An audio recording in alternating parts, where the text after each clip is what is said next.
C'est de ce fait que Frank William Bachou est venu aujourd'hui avec nous et je pense qu'il se sent assez bien dans les studios de Jambo FM. Bienvenue Frank William Bachou. Bonjour Tessa et bonjour à tous les auditeurs de Jambo FM.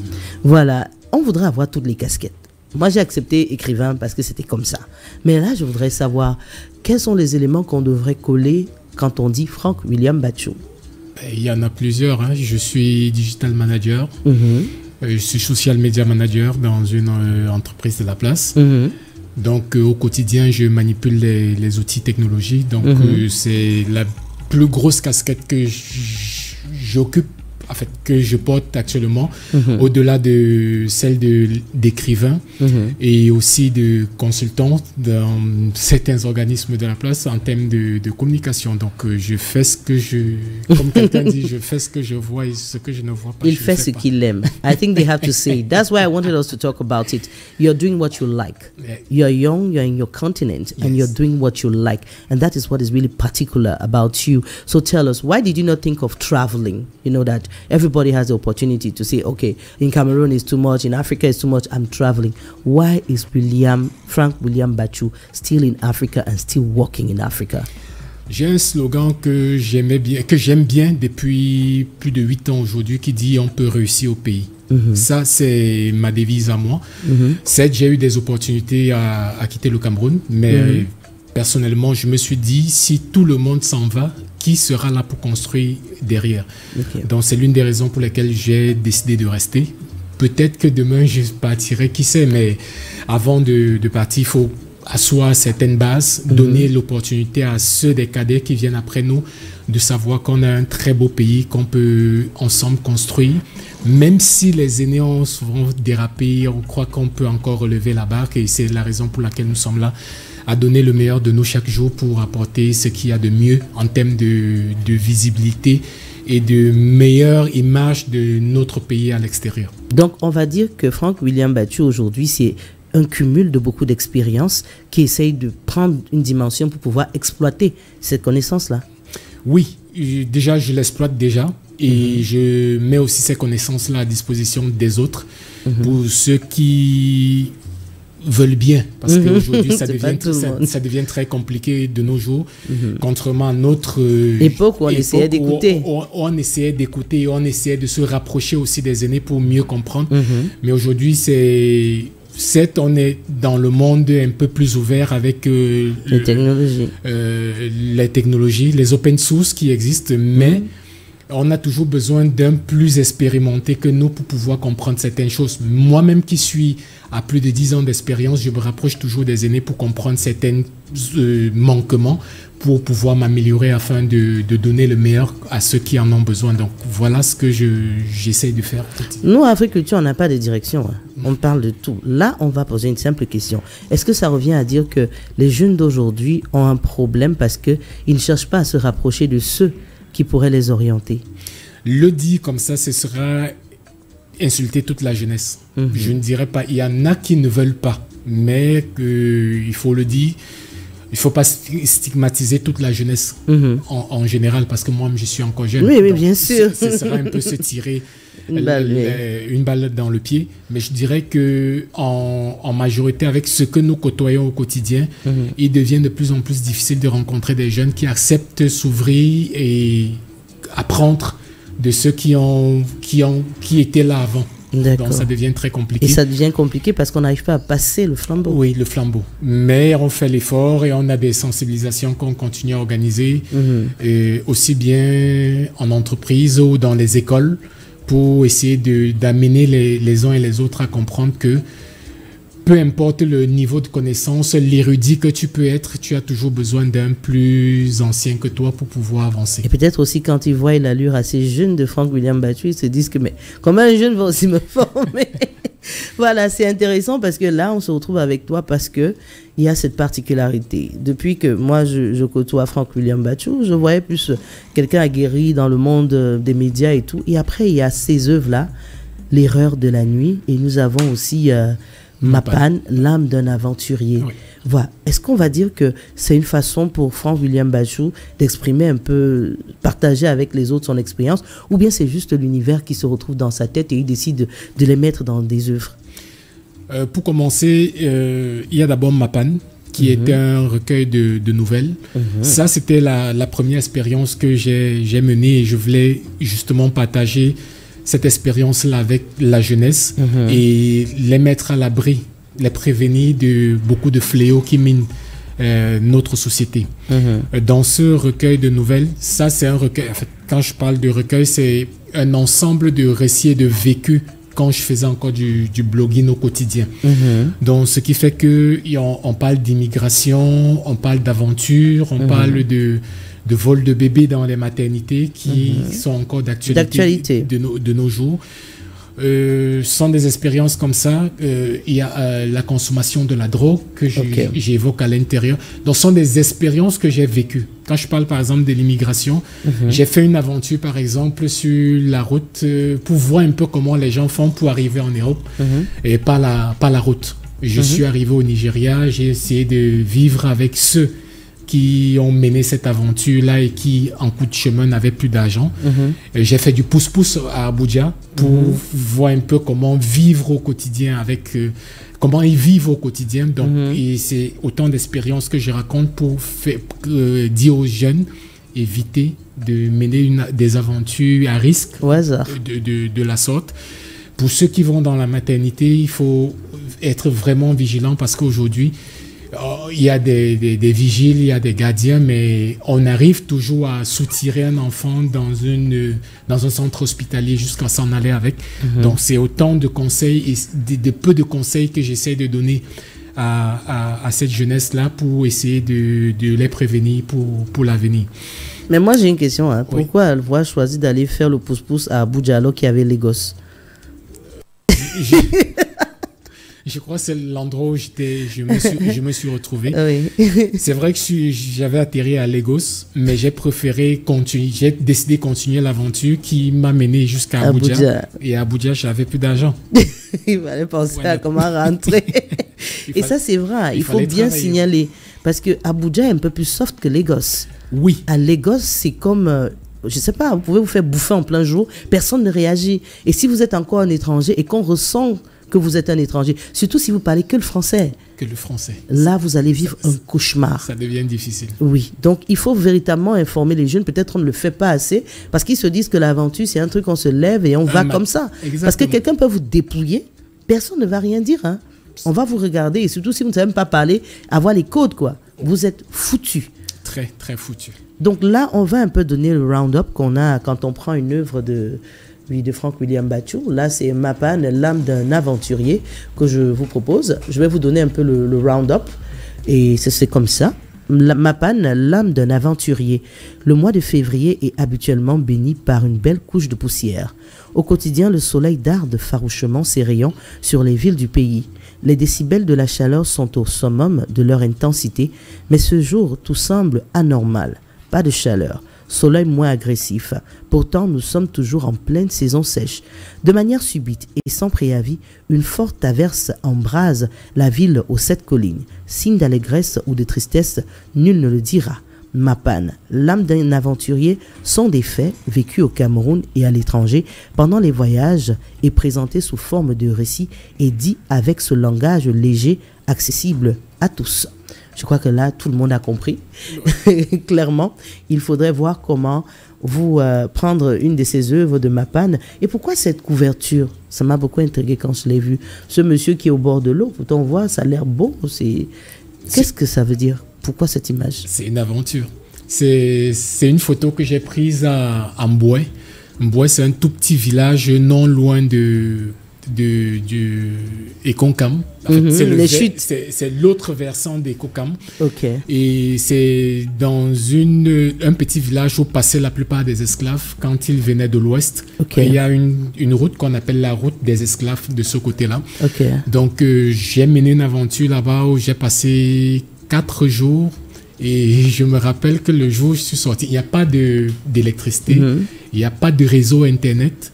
L'appel, même pour passer un appel, il faut chercher un arbre où le réseau passe un tout petit peu pour pouvoir avoir un brin de réseau. Donc, 4 jours après être sorti de là, comme un initié. Je me suis rendu compte que c'était tout le pays qui était en alerte parce que, si tu te souviens, Carole avait lancé une alerte en disant qu'on cherche Franck William depuis 4 jours. Ah oui, sur les réseaux.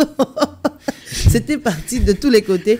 Carole, à qui on fait un gros bisou. On sait qu'elle traverse un moment assez difficile. Oui. Mais ma grande, ça va aller, ça va passer. On va garder de beaux souvenirs de maman. Et voilà, ça va aller, ça va aller. J'avais pris cette image-là et je me suis dit c'était très illustratif par rapport à... 4 jours de retraite. Oui. Pour pouvoir... Et qui était ce monsieur? Qu'est-ce qui vous a inspiré? Ou bien vous aviez déjà en idée que voilà la photo de couverture? Vous l'avez fait sur un coup de tête? En réalité, non. C'était quand j'allais en aventure ici, j'étais pas pour un livre. J'allais pour une découverte. Et au hasard, j'avais rencontré une amie, malheureusement aujourd'hui, qui n'est plus de ce monde, et qui m'avait parlé d'un projet dans ce village qui était celui de créer un centre touristique attractif pour les personnes qui souhaiteraient faire des retraites.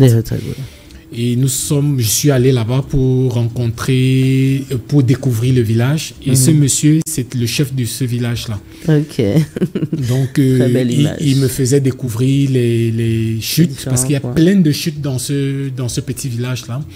Et durant ce moment, j'étais assis là sur une liane et j'avais mon appareil photo. Il m'a dit, on rentre. J'ai dit, OK.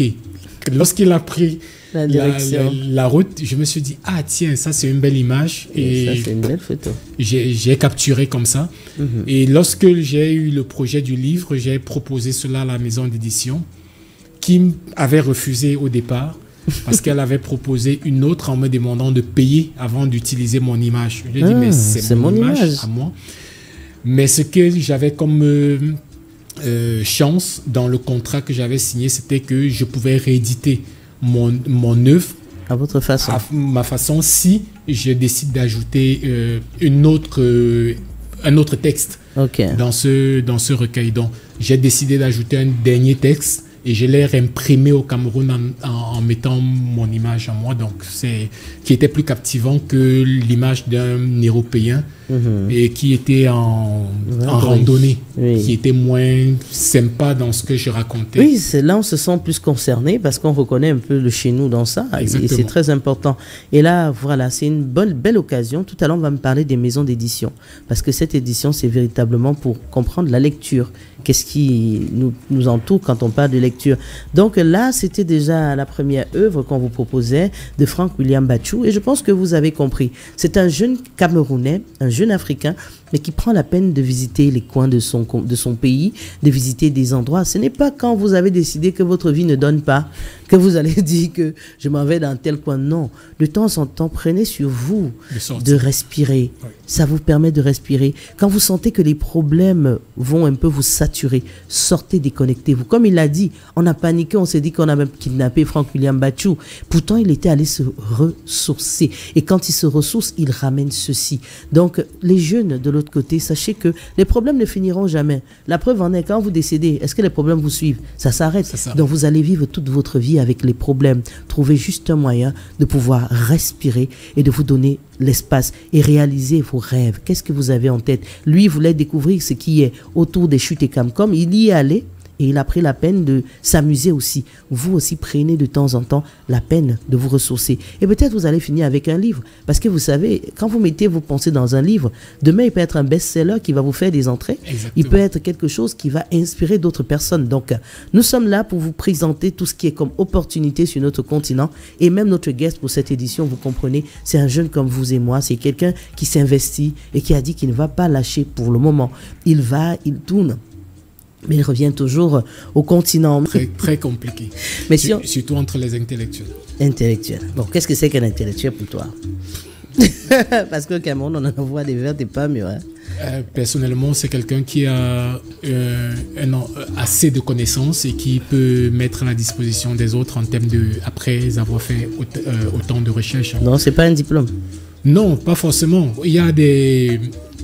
C'est vrai que parfois on peut confondre l'intelligence et la sagesse, mais bon, moi je me dis, c'est pas forcément le diplôme qui fait de quelqu'un un intelligent ou un intelligent, parce que pour moi, l'intelligence rentre dans l'intellectuel. Donc, certes, on peut avoir fait beaucoup de recherches. Je vais vous prendre un exemple simple. Vous connaissez le feu Puss Ndiaye. Et c'était un érudit en termes de connaissances. Mais quels sont les diplômes qu'il avait? C'est celui qui a pu fédérer, voilà, donc, qui a pu amener ceux qui avaient des diplômes à s'asseoir. C'est pour vous dire que c'est pas forcément avoir un master, un doctorat, un professorat, comme on entend souvent sur les plateaux télé chaque dimanche, qui fait de vous un intellectuel. Voilà. Donc peut-être c'était aussi ça qui a empêché nos anciens. Parce que là, on avait l'impression que chacun évoluait de son côté. Quand on tombe sur cet élément, on se rend compte qu'effectivement, ces intellectuels se sont même assis à un moment. Mais pour vous, qu'est-ce qui a empêché que cette coalition puisse se faire? Est-ce que la coalition ne s'est pas faite? Je doute fort parce que tout le monde connaît les éditions Présence africaine avec tous ces auteurs noirs qu'on a mis en avant. Et quand je parle ça, j'ai un peu les larmes aux yeux parce que je me rappelle que quelqu'un avait brûlé un de mes derniers livres avec de Présence africaine à la maison et ça... On peut peiner pour ça. Donc je dis, ils ont fait l'effort de se rencontrer, de mener ce qu'ils pouvaient faire. Chacun ne donne que ce qu'il peut en son temps. Donc, et après, ça peut être pérenne comme ça peut mourir après. Donc, je me dis, ils ont fait ce qu'ils pouvaient. Ils ont fait ce qu'ils pouvaient en leur temps et aux générations suivantes de poursuivre leurs œuvres, d'essayer de se mettre ensemble pour pouvoir construire quelque chose de plus grand. Donc c'est bien de savoir déjà et se dire qu'aujourd'hui on a un Frank William Bathiou, on peut avoir d'autres auteurs qui peuvent se réunir et à ce moment nous proposer des choses. Parce que vous savez, on est en train de parler sur Africulture parce qu'on voudrait que les jeunes d'aujourd'hui puissent ouvrir les yeux. On voudrait que les Africains en général puissent savoir que ce qu'on nous dit en général, c'est pas ça. Quand on nous donne l'impression, voilà, aujourd'hui vous êtes un auteur. Alors qu'il y a plein là-dehors qui ont de belles histoires, ou même des tragédies ou des drames qu'ils ont vécus. Imaginez qu'ils les mettent dans un livre. Qu'est-ce que ça va donner? Vous ne pensez pas que si on arrive à créer ce genre de coalition, il y aura beaucoup de jeunes là-dehors qui pourront bénéficier et devenir la meilleure version d'eux-mêmes? C'est possible. Et c'est pourquoi je dis toujours il faudrait qu'on milite encore auprès des collectivités locales de recréer comme dans le passé les bibliothèques dans nos différents quartiers et inciter les jeunes à le faire. Il y a par exemple un projet que j'aime bien, Solar Book, qui est dans la zone de Bonabéry, porté par un jeune de Bellinga, qui est je vais pas appeler ça quoi, une bibliothèque ambulante qui permet aux jeunes de venir de temps en temps lire. C'est très important. Il faudrait qu'on développe ce type de projet dans nos différents quartiers pour redonner le goût à la lecture à ces jeunes-là. Et c'est à partir de ces lectures, en découvrant des œuvres, qu'ils pourront aussi se mettre à l'écriture. Moi, j'ai commencé à écrire parce que non seulement je produisais des articles, certes, mais parce qu'à un moment donné, j'ai accepté d'être chroniqueur dans une émission culturelle, Nostalgie pour ne pas la citer, la radio Nostalgie à l'époque. Et durant la refonte des programmes du programme INMAC, j'ai proposé de faire une rubrique qui s'appelait le livre du mois. Et à force de lire, de parcourir des œuvres, je me suis dit, tiens, j'ai plein d'histoires dans mon coffre là que je pouvais mettre à la disposition des uns et des autres qui pourraient les aider à mieux comprendre peut-être la société dans laquelle nous vivons. Et c'est comme ça que je me suis mise à l'écriture. Et sans direction, mais à la fin, j'ai pu donner une orientation à ce que je voulais. Donc vous pensez qu'aujourd'hui, l'écriture, la lecture peuvent sauver des Africains? Énormément. Énormément, parce qu'il y a beaucoup de richesses dans nos livres, mais des richesses qui ne sont pas exploitées par les nôtres. Vous imaginez un seul instant, quand il y a un problème au Cameroun, on te prend un Européen de France 24 ou de RFI pour s'asseoir sur un plateau comme spécialiste du Cameroun. Mais pourtant, on a plein de personnes au Cameroun qui connaissent le terrain, qui connaissent le pays, et peut-être qui connaissent mieux le sujet que ces personnes-là. Donc, donnons-nous cette chance-là de lire, de maîtriser notre environnement et pouvoir discuter avec les uns et les autres le moment venu. Voilà, c'est très important. Prendre la poussière, n'hésitez pas à en faire profiter d'autres. 11 FM, ici c'est Django. Voilà, je crois que si quelqu'un dit encore qu'il ne sait pas quels sont les bénéfices de la lecture, je crois qu'il a un autre problème. Vous comprenez, Monsieur Franck-William Bathiou, on est allé au-delà. Comme je dis toujours, on apprend chaque jour. Je viens d'apprendre aujourd'hui que la lecture vous permet de mieux dormir. Ça, je ne connaissais pas. Je lisais pour lire.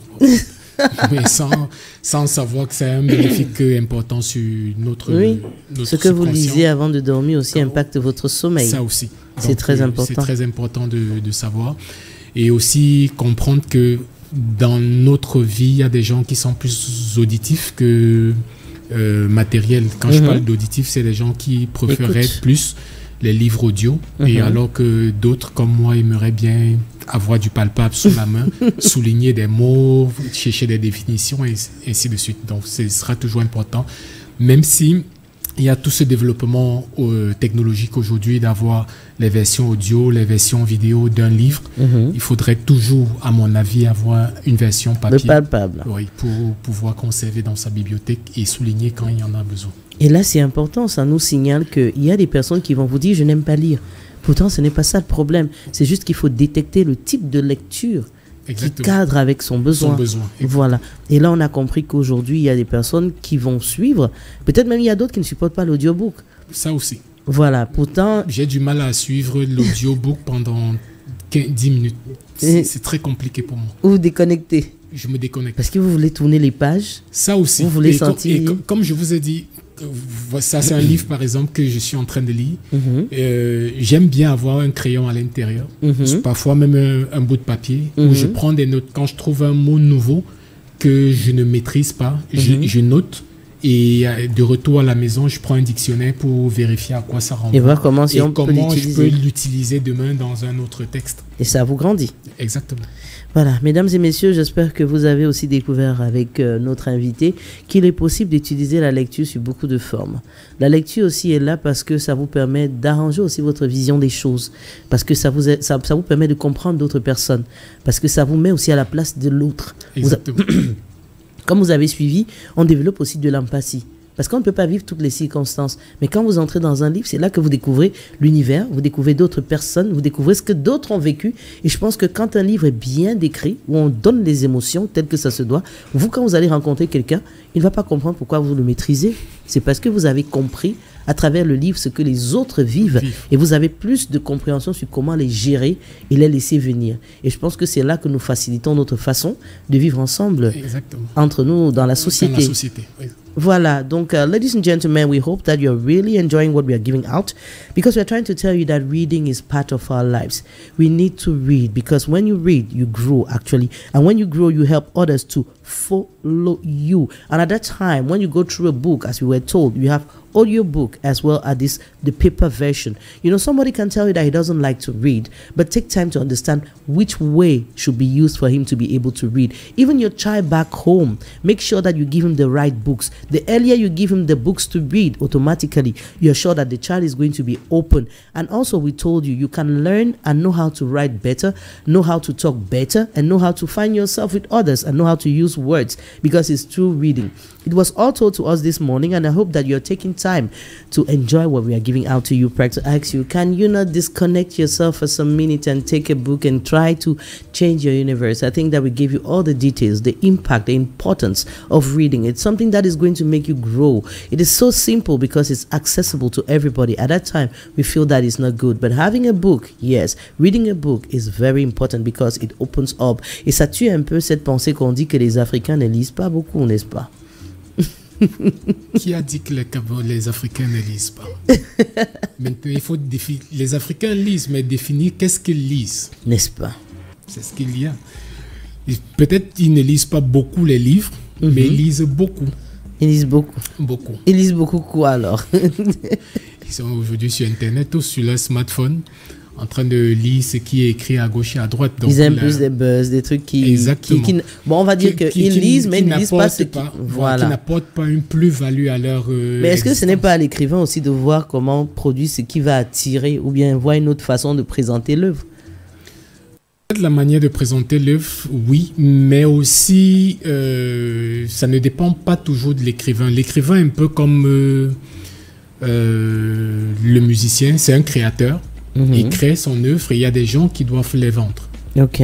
Et c'est à ces gens-là de mettre en avant autant que possible le contenu de l'écrivain. C'est pour ça que dans le monde de la culture, il y a ce qu'on appelle le créateur, le manager, le booker, le tourneur, ainsi de suite. Donc, il faudrait que toute cette chaîne-là soit mise à disposition pour que le destinataire final puisse entrer en possession de l'œuvre et pouvoir la lire. Savourer. Oui. La fin, quoi. Je voulais pas qu'on donne toutes les balles de Franck une fois. Et là, j'ai gardé cette œuvre qui m'a beaucoup intriguée, L'erreur de la nuit. On aimerait comprendre. On a des figures dessus. Quelqu'un qui réfléchit. On a une personne qui arrête son cerveau. On a des personnes un peu qui ne comprennent pas où ils sont. Et là, ça nous fait nous poser la question. Qu'est-ce qu'il y a dans cette œuvre, L'erreur de la nuit? Si tu as décrypté la première couverture, tu as décrypté l'ouvrage. C'est un roman. Oui. Qui nous raconte quoi? C'est l'histoire d'une jeune camerounaise qui est répudiée de la maison parce qu'elle est tombée enceinte en classe de 3e. Et elle doit mener une aventure comme ça Ah bon? Oui, qui va la mener jusqu'en Europe.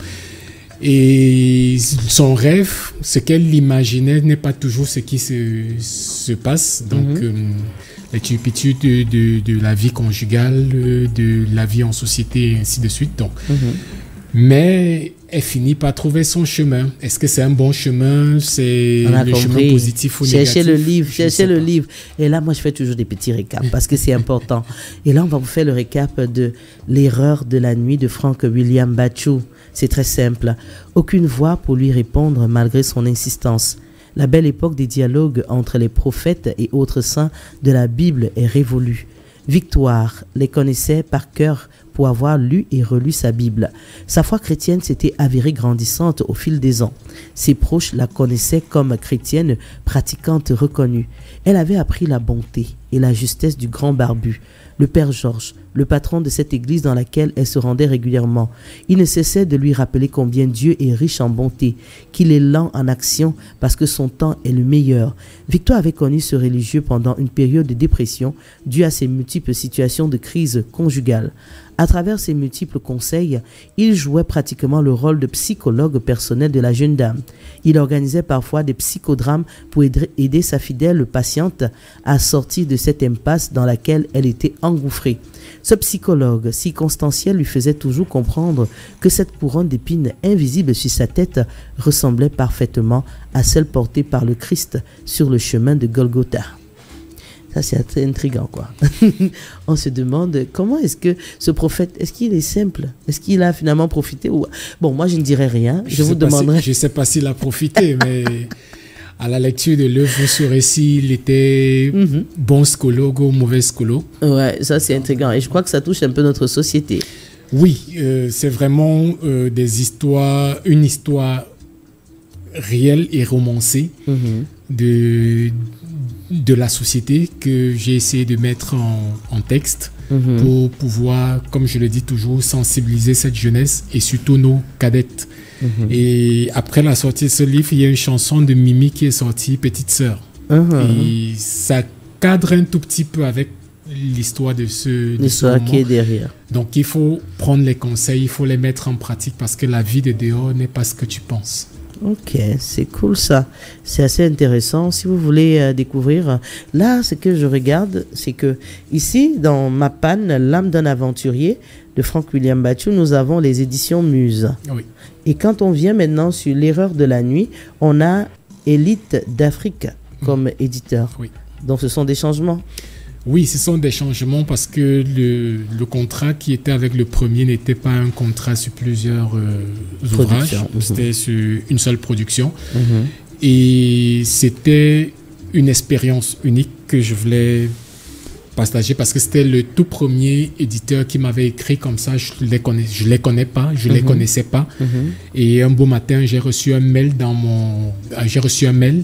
qui me disait on a vu vos textes en ligne et si vous aviez des manuscrits, on serait prêt à les éditer. Donc, moi, j'ai envoyé ces récits comme texte. Maintenant, comme je vous ai dit, on peut réussir au pays. Moi, je pense qu'on a de la matière chez nous. Et il y a des personnes qui sont compétentes. Même si j'ai abordé pas mal d'éditeurs, après ceci. Non, plusieurs éditeurs basés au Cameroun qui n'ont pas cru en votre potentiel. En l'erreur de la nuit, au texte de l'erreur de la nuit, même si c'était pas le titre à l'époque, peut-être c'est ça qui ne les fascinait pas beaucoup.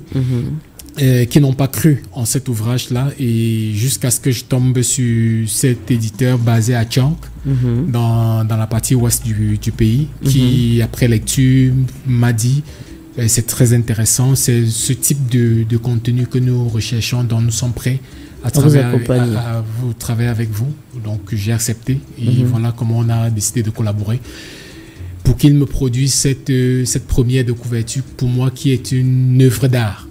Parce que c'est une autre chose qui m'a marqué aussi dans cette maison d'édition, parce que la majorité de leurs couvertures ne sont pas des photos, ce sont vraiment des créations assis, penser, réfléchir, discuter, donc, comme en conférence de rédaction, pour définir, pour accepter un angle, pour décider de l'élément final. Donc dans nos discussions, j'ai appris aussi qu'ils souhaiteraient faire des expositions plus tard, des différentes couvertures de leurs ouvrages. Donc pour eux, c'est des œuvres d'art qui sont en train de... Là, on parle déjà d'une galerie dans cette œuvre qui est l'écriture en principe. Qui sont en train de préparer pour l'avenir. Donc on se dit que dans l'art, tout se retrouve à un moment. C'est comme un carrefour. Exactement. Parce que là, on va parler aussi de dessin. On va parler de peinture, on va parler de... Tout ça, ça se retrouve dans ça. Donc, on a une autre galerie pour cette édition. Quand on vous dit la plume, c'est aussi quelque part ce qui peut redevenir comme notre galerie pour cette édition. Et là, avec vous, j'aurai l'occasion je vais profiter de votre présence pour dire comment est-ce qu'on fait véritablement quand on écrit son œuvre. Il faut dire aux autres là-bas, ils nous écoutent et se disent que bon, on parle des écrivains. Les écrivains, c'est qu'est-ce qu'ils gagnent et tout. Est-ce qu'on va dire que l'écrivain est un peu comme le musicien? Comment il fait pour être édité? Parce que nous savons directement que le comédien aujourd'hui connaît son chemin. Il peut trouver un père, il dit que papa, pardon, voilà mon truc là-bas, sponsorise-moi, accompagne-moi et tout. Mais comment est-ce que quelqu'un qui décide d'écrire son œuvre doit pouvoir réfléchir? Il y a deux options pour moi. La première, c'est s'auto-éditer. Si vous pouvez le faire, faites-le. Essayer de chercher des démarches et créer votre maison. On s'édite comment? Donc, on prend son livre, on lit, et on passe chercher une maison d'imprimerie, on imprime ses romans. Non, pas forcément. Il y en a qui le font. Mais ce n'est pas toujours la meilleure méthode, parce qu'après, vous n'aurez pas des codes ISBN qui vous permettent de vendre sur des bibliothèques, sur des plateformes en ligne ou à l'extérieur. C'est quoi un code ISBN? C'est ce code barre qui se trouve très souvent derrière le livre. Que vous pouvez... Ah ouais, ceci. Donc, comme dans un supermarket. Exactement. Dès que si vous le scannez, ça va vous renvoyer aux bibliothèques en ligne où vous pouvez acheter le livre. Par exemple. Et comment on fait alors pour avoir ce ISBN? C'est généralement soit en ligne, vous pouvez faire des recherches sur Google pour obtenir un code ISBN, ou vous allez à la ministère de la Culture qui peut aussi vous délivrer un code ISBN qui vous permet de les placer en ligne pour les ventes. Donc, voilà, donc ça c'est la première démarche. Deuxième démarche, c'est se rapprocher. Il y a plein de maisons d'édition qui existent aujourd'hui sur le territoire national ou même à l'étranger. Vous faites la démarche, vous soumettez votre manuscrit. Et si le contenu est intéressant selon leurs critères de sélection, ils pourront décider de l'éditer. Et là aussi, c'est de trois manières. Soit c'est à compte d'éditeur, c'est-à-dire que c'est l'éditeur qui finance entièrement votre œuvre. Soit c'est à compte d'auteur, c'est-à-dire que c'est l'auteur qui le finance, mais qui le place dans une maison d'édition qui, en retour, peut décider de faire des démarches pour les placer à gauche et à droite pour pouvoir vendre et aussi avoir sa quote-part à l'intérieur, ou encore faire une édition à compte mixte. C'est-à-dire que éditeur, auteur, 50-50%. Et après, vous départagez les revenus. This is very interesting because I would like to talk out with the parents out there. Il y a des parents là qui ont des enfants, comme on dit souvent, érudits. L'enfant arrive à écrire des textes, l'enfant est capable de faire tellement de choses et les parents récupèrent ça, ils font quoi? Ils jettent à la poubelle. L'enfant s'est écrit même beaucoup comme ça là. L'enfant l'a écrit même, non. Prenez ces textes-là et la première des choses, c'est essayer de les regrouper. peut-être vous ne lisez pas beaucoup, cherchez peut-être une maison d'édition. Et comme on l'a dit, si vous avez les moyens pour même de faire l'édition, voyez déjà cette affaire de code barre. Oui. Vous présentez, ça veut dire que vous assemblez déjà l'œuvre pour aller déposer au ministère, oui. C'est ça, ou bien à la délégation de la culture. Vous leur faites lire l'œuvre ou bien vous allez juste dire que j'aimerais me faire délivrer. Vous faites délivrer un code barre, ça s'achète en fait. Alors vous arrivez, vous dites j'ai une œuvre, j'aimerais avoir un code barre. Est-ce que vous présentez d'abord le livre ou bien vous n'avez pas besoin? Pas forcément. Vous achetez votre code barre, on s'en fout si c'est du porno ou c'est du quoi. Tant que vous savez ce que vous avez à écrire, on vous délivre votre code barre. La preuve en est par exemple pour les maisons d'édition Muse par exemple qui sont à l'extérieur. C'est plus les codes barres qu'ils vous vendent en fait. Okay. Parce que ce sont des maisons d'édition situées à l'extérieur et qui ne vendent que la version numérique des œuvres. Et si vous voulez une version écrite, je vais dire papier, vous les commandez. Donc pour eux, c'est dès que vous avez votre contenu, vous envoyez. Des fois même, et c'est le risque qui est dessus, c'est que des fois ils ne lisent pas. Et c'est la raison pour laquelle, personnellement, je ne conseille pas aux auditeurs la version numérique de cette œuvre, Mapan par exemple, parce que la première version n'était pas relue. Je n'avais pas relu parce que c'était une demande et j'avais envoyé le manuscrit en leur disant vous pouvez le lire et me dire si ça vous convient. J'ai juste reçu le message en me disant votre livre est prêt. Et je dis en ligne.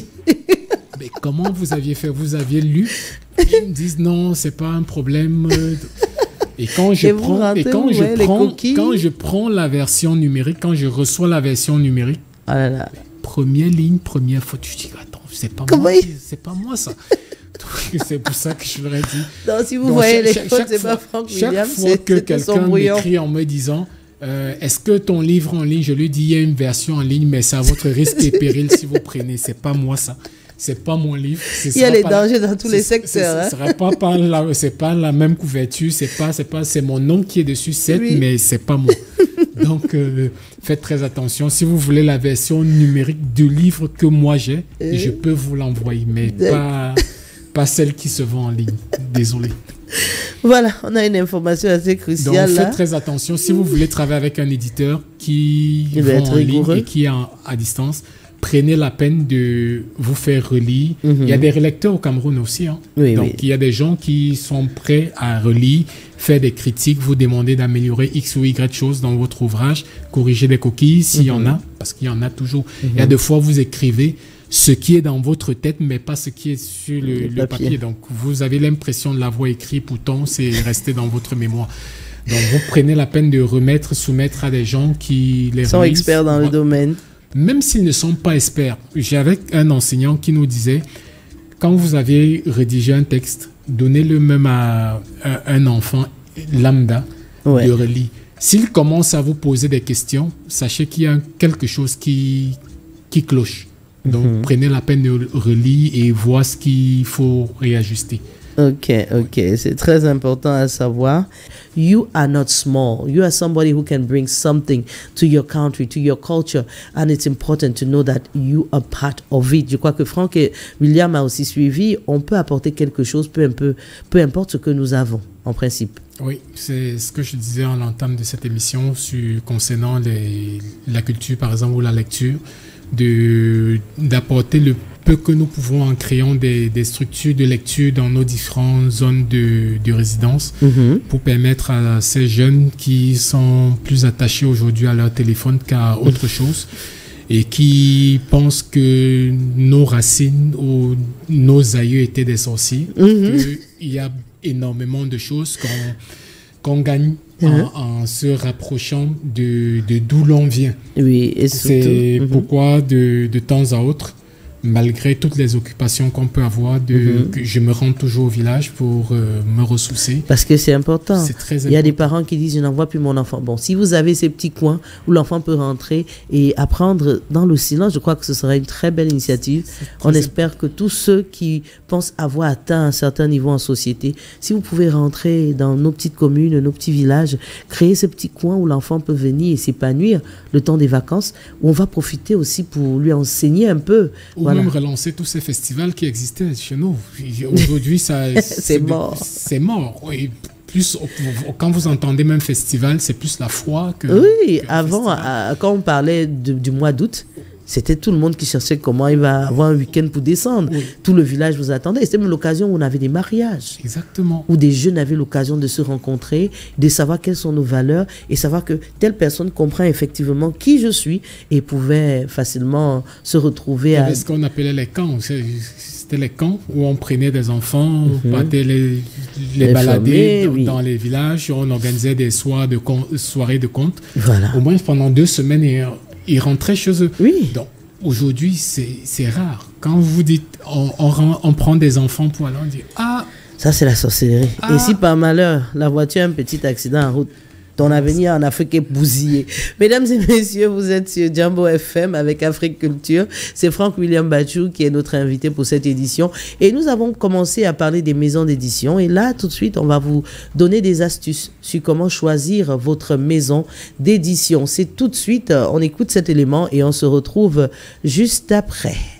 Les maisons d'édition à éviter sont celles qui prétendent être éditeurs, mais qui ne le sont pas réellement. Elles ont une autre activité et ont trouvé bien de publier des livres en plus. Ou bien, elles viennent de démarrer, ce qui n'est évidemment pas condamnable, il faut bien démarrer. Mais elles ne sont pas professionnelles dans leur approche. Elle n'a pas de diffuseur, donc aucune influence sur les points de vente et la mise en avant de votre livre. Ou bien, elle a un mauvais distributeur, donc son livre n'est pas présent à la commande en librairie. L'éditeur s'emballe vite pour votre livre et veut le publier de suite.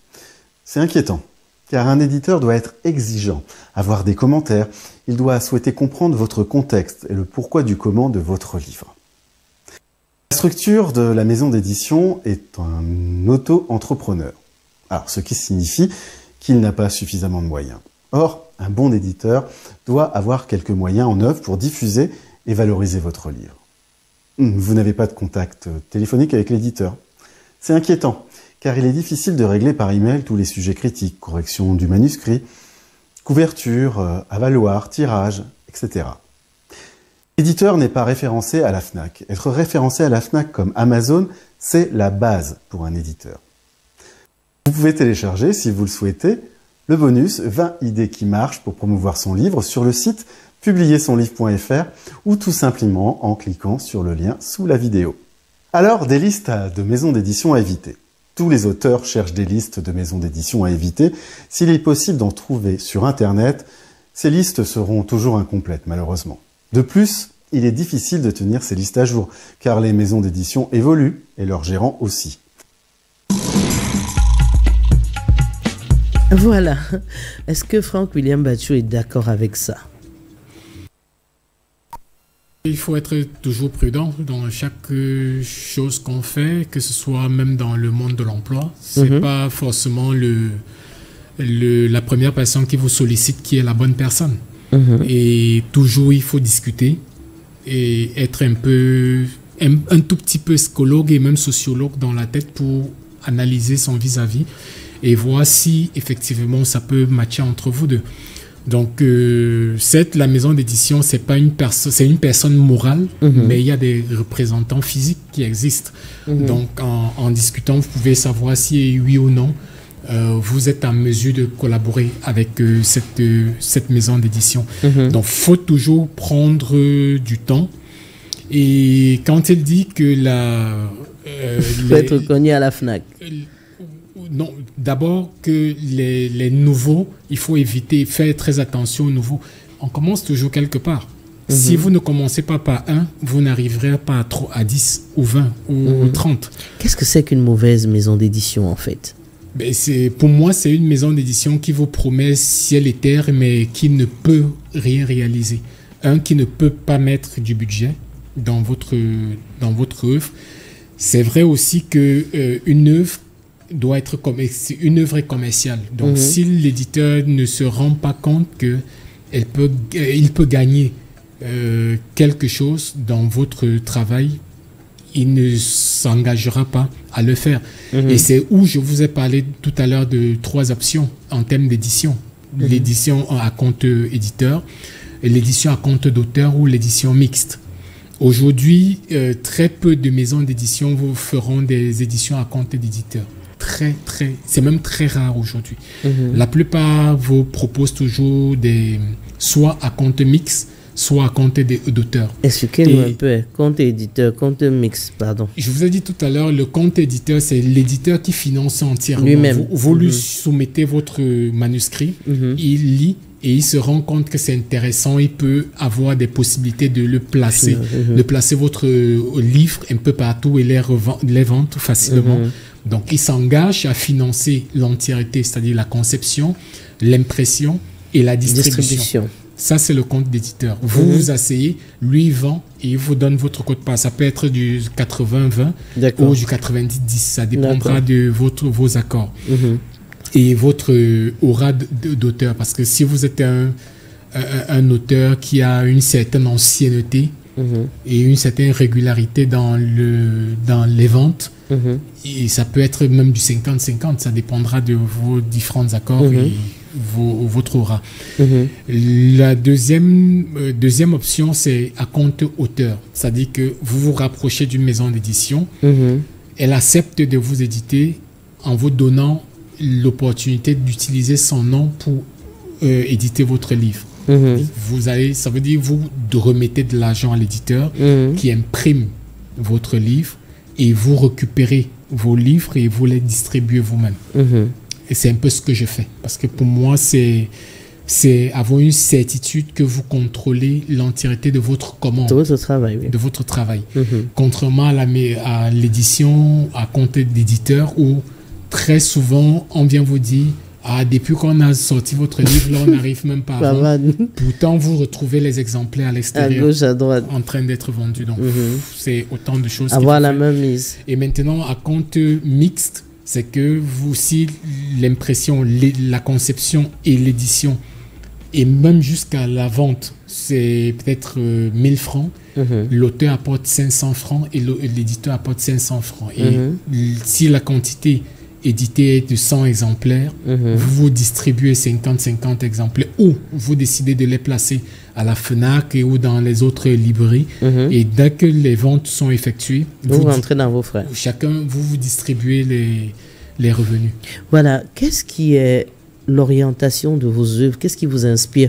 Là, on a vu avec Mapan, l'âme d'un aventurier, que vous avez envie de montrer aux jeunes que le voyage n'est pas facile. Là, avec l'erreur de la nuit, on voit. Qu'est-ce qui est votre source d'inspiration? Si on doit dire, Franck William Batchou, écrivez-nous une œuvre, quel est ce qui va vous donner l'envie de vous orienter de votre inspiration? C'est mon quotidien, c'est mon environnement. Je ne pourrais mieux me sentir dans l'écriture que dans le milieu où je me trouve. Ce serait difficile pour moi que quelqu'un vienne me dire oui, on voudrait que vous parlez par exemple de la crise des gilets bleus en France. Qu'est-ce que j'en ai à foutre? C'est la France, c'est pas le Cameroun. Donc je me sens mieux dans mon environnement, je comprends mieux l'environnement dans lequel je me trouve et ce serait plus aisé pour moi d'écrire de mon vécu. Donc c'est ce qui m'inspire et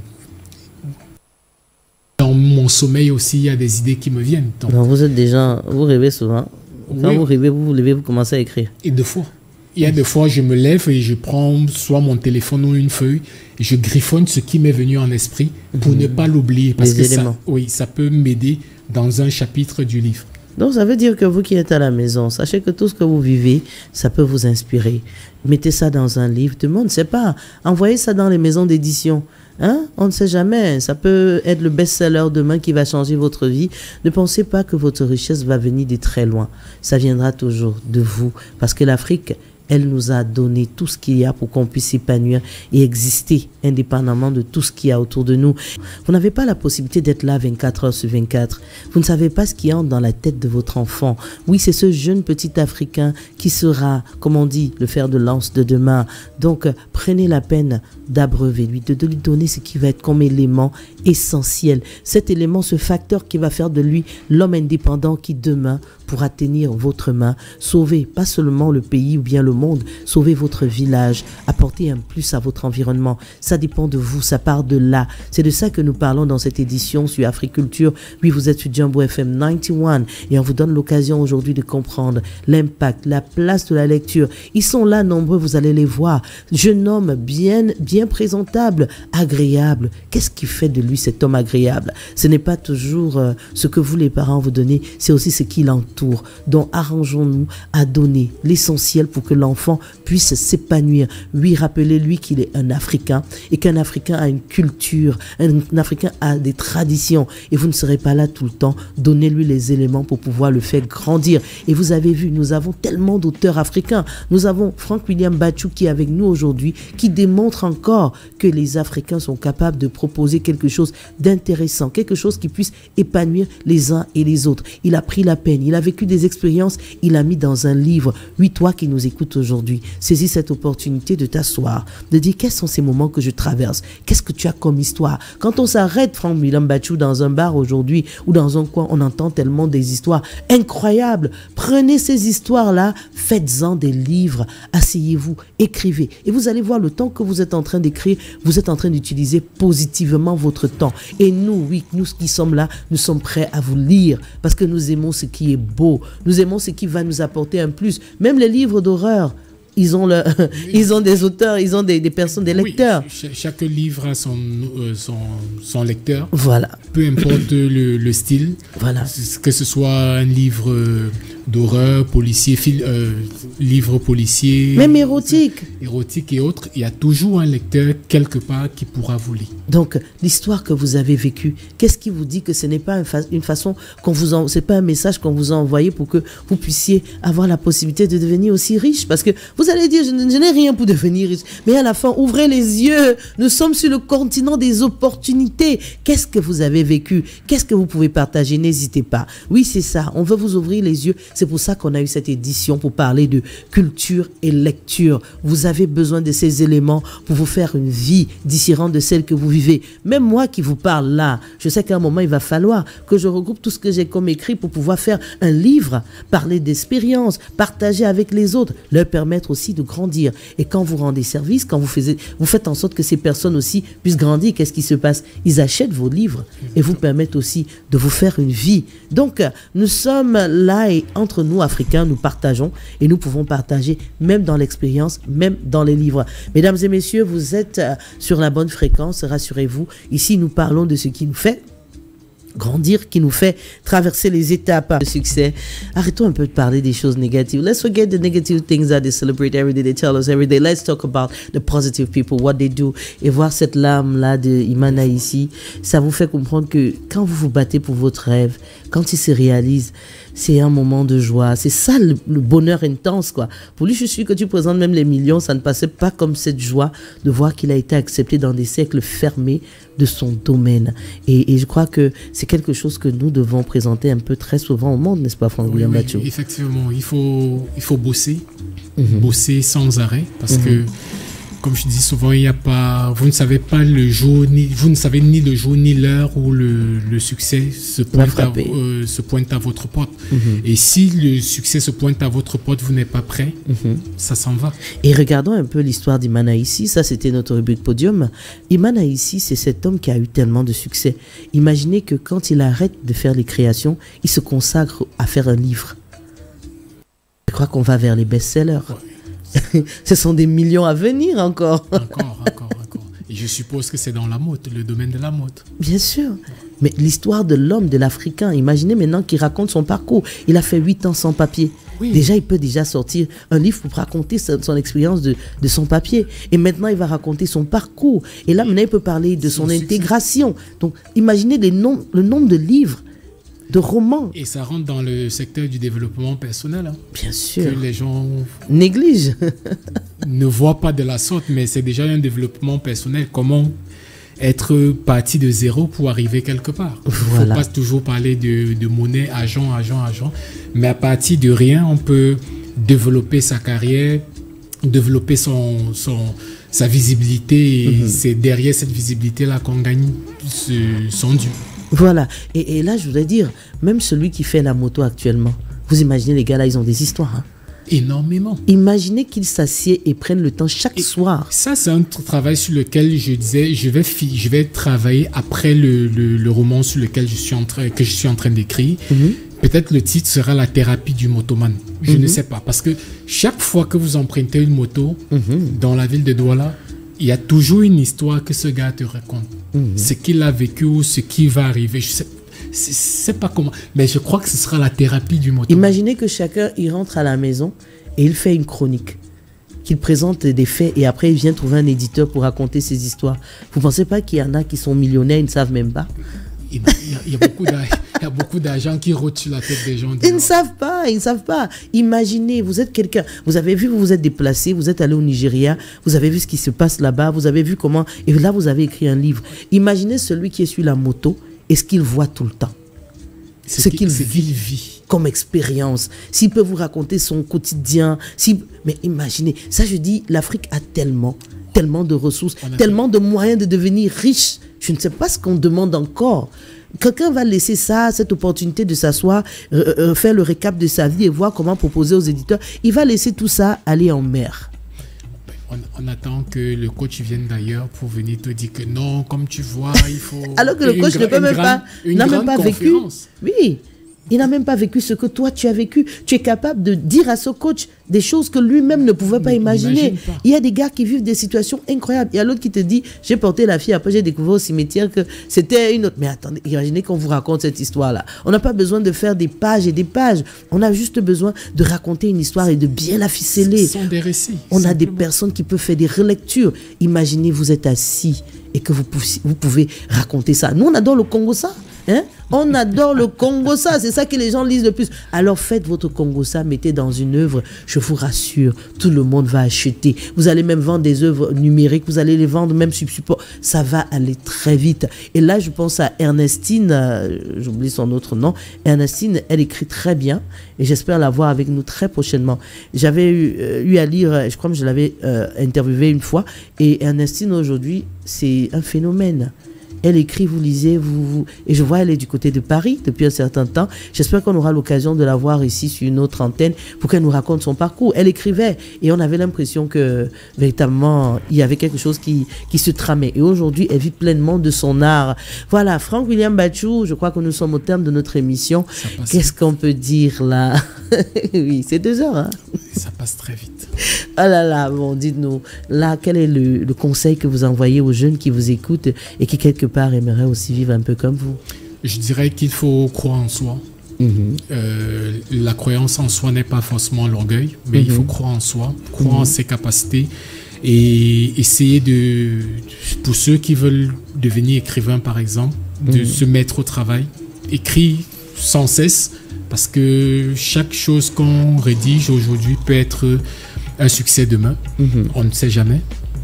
Tout comme ça peut arriver après votre décès, il y en a qui ont eu des succès après leur décès malheureusement, mais c'est pour les enfants. Les enfants qui en bénéficient. Laissons quelque chose à la postérité.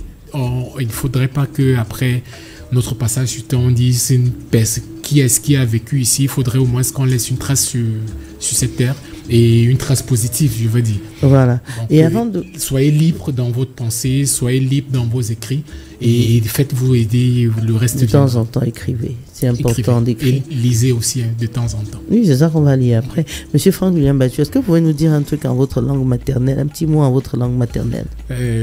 Me bamzin mabi tsangam timbon kwali senni la me bam nyom mun fa bo tso nyam radio senni ranjo Afrique Culture me Jambo FM 91 num jambo la me bi jonu ani bakira siang jo la bon chamba bire bi jon chamba. Okay, thank you, Frank William Batchou. We hope that you enjoyed all what we had programmed for you today. It's true we did not give you all the details of what we had in our program, but we're going to continue with the next edition. I'm Tessa Bags. There was Piran Funja who was standing there making sure that you could have everything from where you are, and we have Paul Basala who was making sure that you could see us everywhere you're standing. I'm Tessa Bags, and I'll tell you that for the next edition, we're going to give more. Take care. Bye-bye.